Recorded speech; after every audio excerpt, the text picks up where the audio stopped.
குழந்தைகள் பேரண்டிங்ல பேரண்ட்ஸ் கொஞ்சம் கவனமா இருக்கணும். குழந்தைகளோட நடவடிக்கை பழக்கவழக்கங்கள்ல கவனமா இருக்கணும். ஏன்னா குழந்தையை சார்ந்த இழப்பு. ஸோ இந்த மாதிரி விஷயத்தையும் இந்த பேரண்ட்ஸ் வந்து எதிர்கொள்ளக்கூடும் அப்படிங்கிறனால குருமலை கேது வரும்போது பெருங்கடன். குரு வந்து பெரும்பணம். ம்.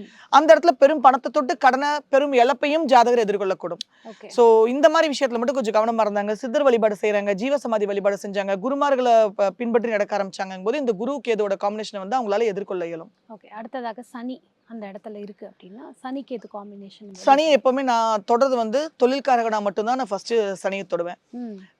ரொட்டீன் உங்க லைஃப் வந்து ஒரு ஸ்கெடியூல் பண்ணியிருப்பாங்க. இத்தனை மணிக்கு எந்திரிச்சு இத்தனை மணி வரைக்கும் நான் என்னோட ரொட்டீனை பார்ப்பேன். அது வந்து வெளியே போய் பிசினஸ் இருந்தாலும் சரி, ஒருத்தர் கீழ வேலை பண்ணாலும் சரி, வீட்லயே இருந்து வருமானம் எடுக்கிறவங்களா இருந்தாலும் சரி, ஹோம் மேக்கர்ஸா இருந்தாலும் சரி, அது வந்து ஒரு ரொட்டீனுக்குள்ள வராங்க அப்படின்னால சனி ஆக்டிவேட் ஆயிரும். மார்னிங்ல இருந்து நைட் வரைக்கும் I am packed with these and these ஒர்க்னு சொல்லுவாங்க.